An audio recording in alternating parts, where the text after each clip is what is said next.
पाकिस्तान में सियासी जमातों से वाबस्ता वकला 26वीं आइनी तरमीम और सुप्रीम कोर्ट की प्रैक्टिस एंड प्रोसीजर कमेटी और आइन के आर्टिकल 188 के मुख्तलिफ अंदाज में तशरीह कर रहे हैं। आने वाले दिनों में यह बहस मजीद शिद्दत अख्तियार करेगी। पाकिस्तान के नए तैनात होने वाले chief justice justice Yahya Afridi के जस्टिस मुनीब अख्तर को सुप्रीम कोर्ट की प्रैक्टिस एंड प्रोसीजर कमेटी का रुकन बनाने के फैसले ने एक नई बहस छेड़ दी है। इस कमेटी का काम अदालत में ज़ेर समाअत मुकदमात का इंतखाब करना है। कानूनी हलकों की राय है कि ये पेशरफ्त सियासी मंजरनामे पर किसी हद तक असरअंदाज हो सकती है।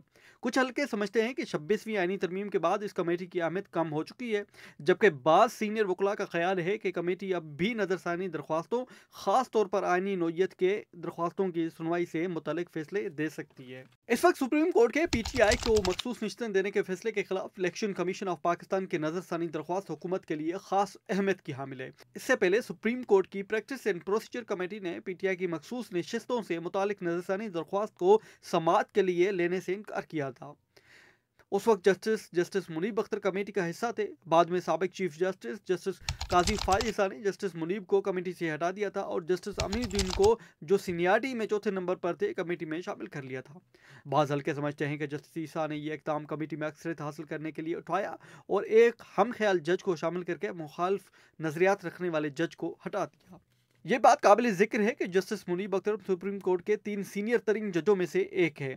उस वक्त कमेटी में जस्टिस मंसूर अली शाह, जस्टिस मुनीब अख्तर और चीफ जस्टिस याह्या आफरीदी शामिल थे। बहस जारी है कि आया जस्टिस मुनीब की बहाली महज सीनियरिटी की बुनियाद पर होती है या चीफ जस्टिस याह्या आफरीदी ने उन्हें कमेटी में शामिल किया है ताकि वो जस्टिस मंसूर अली शाह या अपने हम ख्याल जजेस को साथ मिलकर मखसूस मुकदमात का फैसला कर सके और जस्टिस अमीनुद्दीन से पैदा होने वाली मुमकिन रुकावट से बच सके, जिन्हें मौजूदा हुकूमत के लिए नरम मिजाज रखने वाले जज के तौर पर देखा जाता है।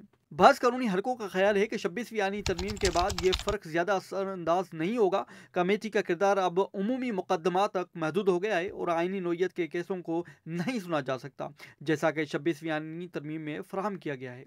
सीनियर वकील एहसान अहमद खोखर ने कहा है कि 26वीं आइनी तरमीम के बाद चीज़ें तब्दील हो चुकी हैं और सुप्रीम कोर्ट की प्रैक्टिस एंड प्रोसीजर कमेटी अब सिर्फ उमूमी नोयत के केसों पर फैसला कर सकती है, आइनी नोयत के केसों पर नहीं। कुछ कानूनी माहिरीन उसके बरक्स राय रखते हैं और कहते हैं कि कमेटी अब भी नजरसानी दरख्वास्तों के फैसले कर सकती है, चाहे वो आइनी हो या अमूमी। इस तनाजुर में कमेटी PTI को मखसूस नशिस्तों से मुतल्लिक फैसले जैसे केसों पर असरअंदाज हो सकती है। इलेक्शन कमीशन ऑफ पाकिस्तान ने इस केस में नजरसानी दरख्वास्त दायर कर रखी है, जिस पर अब तक समाअत नहीं हो पाई है।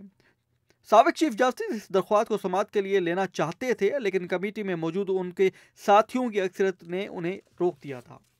सीनियर वकील हामिद खान का नुक्ता नज़र है कि सुप्रीम कोर्ट के कवानीन तब्दील नहीं किए गए हैं। उन कवानीन के मुताबिक वही बेंच अपील सुनेगा जिसने पहले इस मामले पर फैसला दिया था और ऐसे केसेस को सुप्रीम कोर्ट की प्रैक्टिस एंड प्रोसीजर कमेटी के जरिए निपटाया जा सकता है।